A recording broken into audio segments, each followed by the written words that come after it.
So ayun, no, KGX, kamusta kayong lahat? At pag-usapan muna natin tong nangyari ngayon. So breaking news, no, Hong Kong set to approve its first spot Bitcoin ETF in April. So nakita nyo naman yung nangyari doon, na-approve yung sa may BlackRock, no, ng spot Bitcoin ETF. Nakita nyo ang taas ng nilipad. So ito, tingnan natin kung ano mangyayari dito. Pero tulad ng sinabi ko, dapat sa tuwing papasok kayo ng trade, dapat meron kayong risk management. Ako, negative 20%, no, ng 5% ng asset na nilalagay natin sa crypto. Yun ang ginagawa natin. Kumbaga hindi ako parang nangihinayang sa cut loss, mga lodi.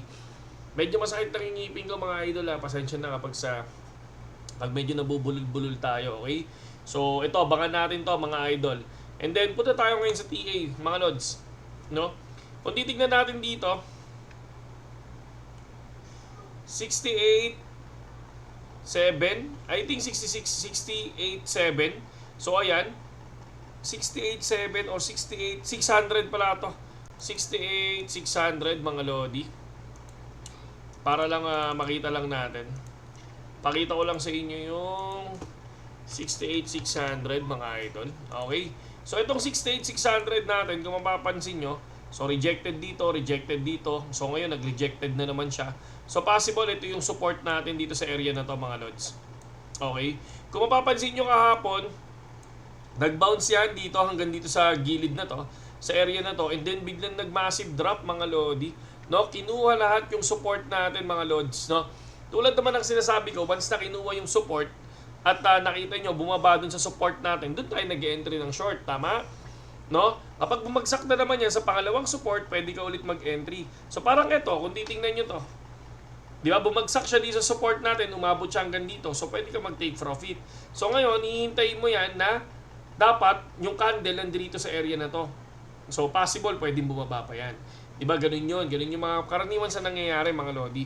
So katulad ngayon, no, rejected, biglang umangat, tapos sabay biglang bumaba na naman, so umangat ulit, na-reject nung isang beses, umangat pataas, and then bumagsak, rejected na naman, umangat ulit, and then bumaba ulit, ay umangat ulit yan, tapos sabay biglang umangat, tapos sabay biglang pagdating sa dulo, dito kanina, rejected na naman, pero hindi pa tapos yung candle.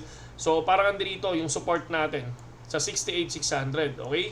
So pangalawa, kung titingnan naman natin ng malayuan yan, mga idol, no, itong area na to, so possible, ito yung pinaka-support natin, resistance ulit natin, itong 69,990 natin. Dito sa area na to, possible. Ito na tayo, mga lods, ito na ako. Dito na ako sa 71,400 and 72,886. Okay? So dito sa ilalim naman, possible yan.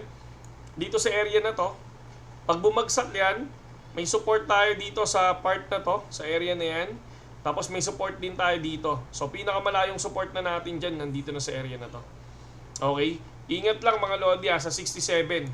I think 67 yung pinakailalim na support natin, mga lodi. Mid pala, sorry. Mid, hindi pinakailalim, no?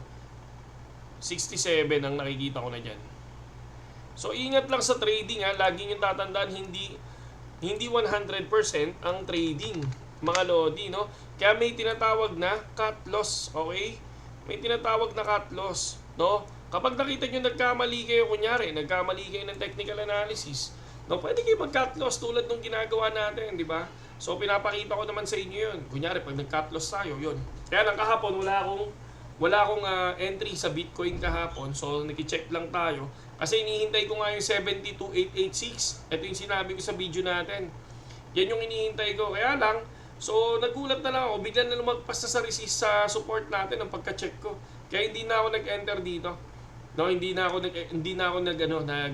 nagtangka, mga lodi, no. So ngayon, dito tayo mag-entry sa 68,600 and 69,990. So yan yung first na i-entry ko bago ako magti-take ng 71,400. Hihintayin ko yan.